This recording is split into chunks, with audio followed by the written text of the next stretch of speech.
चिंची रिक्शों को कंट्रोल करना बहुत जरूरी है। लाहौर हाई कोर्ट ने रिक्शा फैक्ट्रियों को सील करने का इंदिया दे दिया है। CTO अजहर वहीद ने अदालत को बताया है कि चिंची रिक्शे पर पाबंदी की दरख्वास्त होम डिपार्टमेंट को भिजवा दी है, जिस पर जस्टिस शाहिद करीम का कहना था कि चिंची रिक्शों की मैन्युफैक्चरर्स के लाइसेंस अभी रोक रहा हूँ। मैन्युफैक्चरर्स 3 माह में ट्रांसपोर्ट कवानीन का अमल दरामद यकीनी बनाए, वरना उन्हें सील कर दिया जाएगा।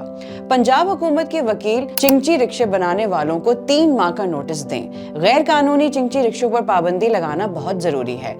आइंदा हफ्ते ये समरी वजीर आला के पास पहुंच जानी चाहिए। चिंची रिक्शों को रोकना जरूरी है, नहीं तो ये पूरे शहर में फैल जाएंगे। चिंची रिक्शे बनाने वाली कंपनियों को बंद कर देना चाहिए।